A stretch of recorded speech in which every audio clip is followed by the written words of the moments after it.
Hey guys, what's up? Dingo Crikey here with another Transformers commentary video. This one is going to be the 7th in my Transformers 5 Q&A series.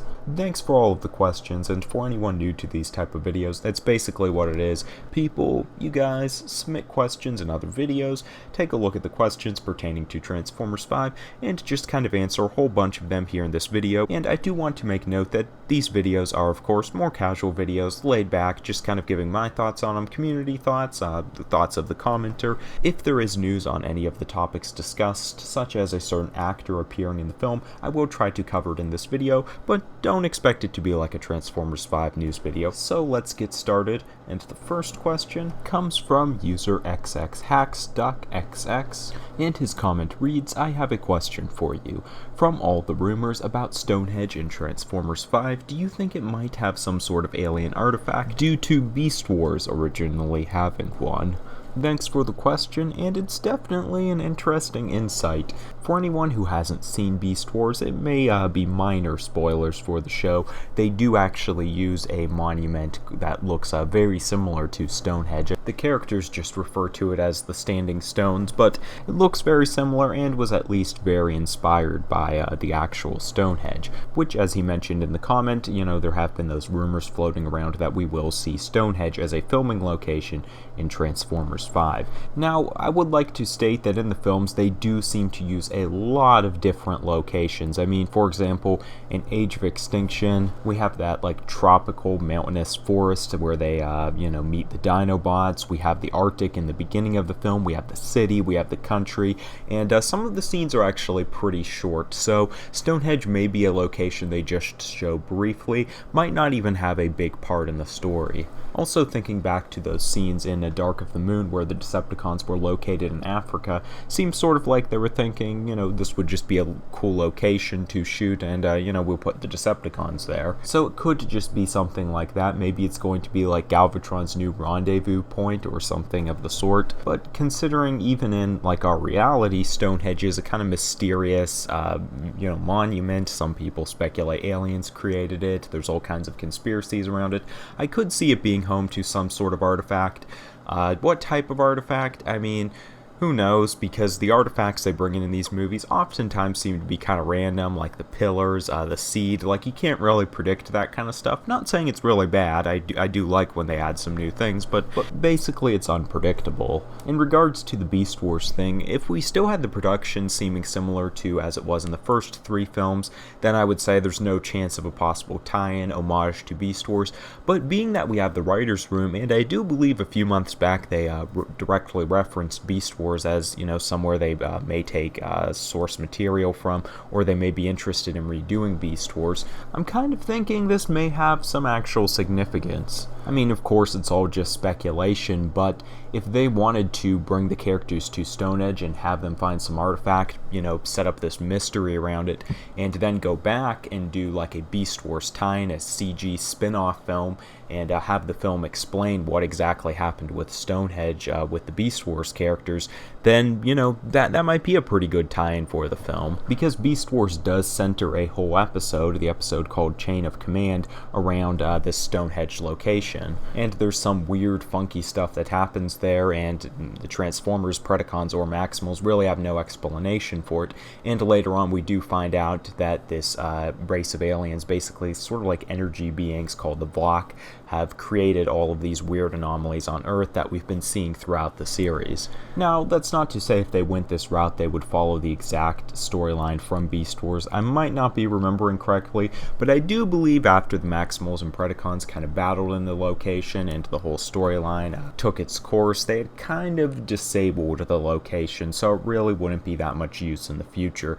I mean, they could always do something different here. In Beast Wars, the artifact was already there. Maybe if they did it like a prequel film, they would show it being hid inside Stonehenge, and then it would be used in the Transformers 5. In any case, where we are now with Stonehenge being a possible location, the writer's room mentioning Beast Wars, they're basically interested in it, I think we could be seeing some sort of Beast Wars homage. Even if we don't have a Beast Wars prequel, they could maybe still take an idea from that episode. Personally, in one way I think it would be cool, just, seeing them homage that, and potentially seeing a Beast Wars prequel and it tie into the film universe. I guess it would be cool in the way. I would definitely like to see, new Beast Wars toys, especially kind of a movie take on them, would be really interesting.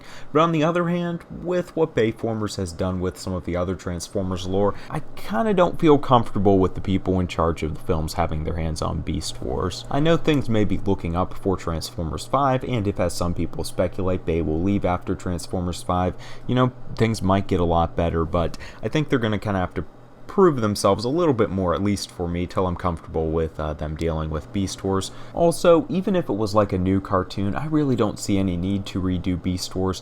The show was good as it is. Sure, some aspects of the show are going to be dated, but if they redid it, they'd probably have to redo it in another 10 years too, following that logic, because, everything's going to become dated eventually, at least most things in some aspect. Transformers Prime probably will be in a little bit here too, at least the CG. So, anyways, think it's a possibility, but I kind of have bittersweet feelings about it. Next topic I'll address kind of comes from two questions, and I figure I'll put them together. The first comment comes from user Maximus Prime. His comment reads, "Do you think we'll see Ironhide resurrected?" And the next comment comes from user Velociraptor D. His comment reads, "Besides not being on your list of will deceased Autobots return, do you personally think characters such as Jazz and the Arcee twins will return in Transformers 5? And my answer to both of these is no. I don't think we'll see any of these characters in Transformers 5, or probably in the following films. Maybe they'll get cameos in the toy line. I would definitely be open to that, but I doubt we'll ever see them again. In the case of Jazz and the Arcee twins, they've been killed, long dead now, and the creators of the film don't seem to have too much of an interest in bringing any of them back. It's been 4 films without Jazz now, so despite him being such a popular and iconic character, the interest just doesn't seem to be there. And I guess in his case, his body probably wasn't completely destroyed. I don't know how they disposed of Jazz's body. I've heard some rumors that was thrown at the bottom of the ocean with Megatron's body, though I find that pretty disrespectful of the other Autobots. In any case, not sure what they did with it, so they could kind of make up anything if they wanted to bring him back and maybe use Transformium or something of the sort. That kind of depends on how long a Transformer brain or spark can go. It can probably be revitalized by a certain point, as was the case in Galvatron. But in the case of Jazz, how would that work? Now, some people may mention his spark was torn out, as I believe happened in the graphic novel, but as we've seen in the film, he just tore Jazz in two, so a spark would probably still be in his chest, unless the Autobots removed it ceremonially or something like that. So I think for the Arcee twins and Jazz, it would be doable within the universe. I don't think they're going to do it. With Ironhide, it's not even doable in the universe. Was completely rusted down by Sentinel, took those 2 shots in close range to the Rust Blaster, and it looked like he would have been totally disintegrated. So I know it sounds negative, and I've said it before, but Ironhide is definitely dead, and in a production sense, I think they're kind of using Hound as his replacement character, as that sort of tough guy.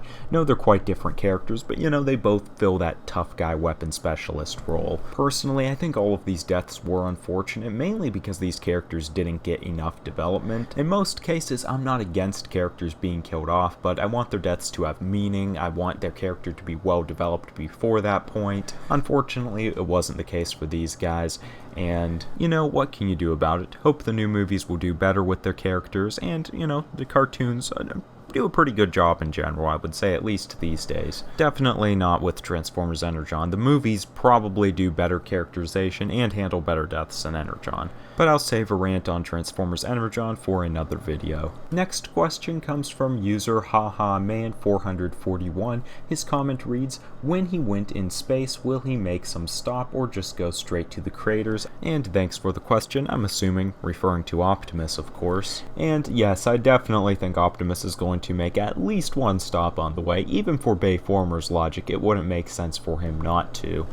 For one, it would make sense for him to maybe try to rally some other Autobots across the galaxy, like he's always doing that voice thing, such as in the end of the first film, and they might kind of rendezvous somewhere. And also, we aren't really given the impression he has any idea where the creators are, so I think he's going to have to stop and, I don't know, ask some questions at a asteroid gas station or, whatever they have, or more likely go inside the Matrix, something like that, sort of like we see Rodimus do in Generation 1. And also, that would kill a really good build-up if he just finds them, like, right in the beginning of the film. I think he's got to at least do some traveling around or something of the sort. Anyways, thanks for the question. I have talked about that topic a little bit more extensively in previous videos, so I'll leave that answer kind of short. And the last comment that I wanted to address in this video wasn't really a question, but it was a comment kind of responding to some of the things I had mentioned in my previous Q&A number 6 that I thought were worth mentioning here. The comment was by user DriftShot, and his comment reads, I personally don't think the DJD and the crew of The Lost Light will be appearing in the films, as their existence would overshadow the TF movie universe. However, in Age of Extinction, there were constant hints about Cybertronian knights, and in IDW, The Lost Light are in search of the mythical Knights of Cybertron. Not to mention, Drift originates from the comics IDW verse and is a crew member of The Lost Light, so there might be a chance that some parts of IDW is affecting the movies or not. So I thought it was a cool comment, and thanks DriftShot for posting it. I always kind of appreciate these ones that give insight into the IDW universe, as I'm not caught up on the comics yet, and I'm sure there are a lot of people who might watch the videos, but may also not be caught up or might not read the comics at all. Mainly, I think the thing about the Knights was interesting, because I do remember reading about that in the comics just from the Transformers Wikia, Knights of Cybertron, when I was trying to figure out is there any background with the characters, and I believe that's the only thing that I could find, so it is interesting that that's a storyline there in the IDW comic books that really isn't in many other places in Transformers, and it seems to be a big focus in Age of Extinction, and we'll probably get more information on it in Transformers 5. Also, I do kind of agree with the comment that I don't think the DJD and the Lost Light will be in the films, but nevertheless, it looks like they may be taking some influence there. Anyways, that's going to wrap it up for this video. I will try to address some of those, along with any new questions in the next Q&A, which I'm hoping to upload next week. Why it might seem like I get to these questions kind of late is because I do most of my videos like a week in advance, and hold them over, then have them published, just so I have that reserve. If we get any big news, like on new toys, some huge news on the films, then I'll usually produce a video real quick and put it out and push whatever video was set for that day backwards. So that hopefully gives you an idea of why some comments are pushed back. I did have some other good comments that I would have liked to address here, but I like to keep the videos under the 14-minute mark, so as I said, I will try to address them in the next Q&A or in future videos. In any case, thanks for the questions. Feel free to drop off more questions for future Q&A videos in the comment section. You can also discuss any of the topics discussed here, and keep up with the channel for more regular uploads. And for the past couple weeks, I haven't only been doing Transformers commentary videos, but I have been trying to regularly upload Transformers figure reviews as well, so you can check those out if you're interested, and you can follow me on Twitter for regular updates. Anyways, that's all I have to say for now. Thanks for watching, stay tuned, and have a good one, guys. I'll see you soon.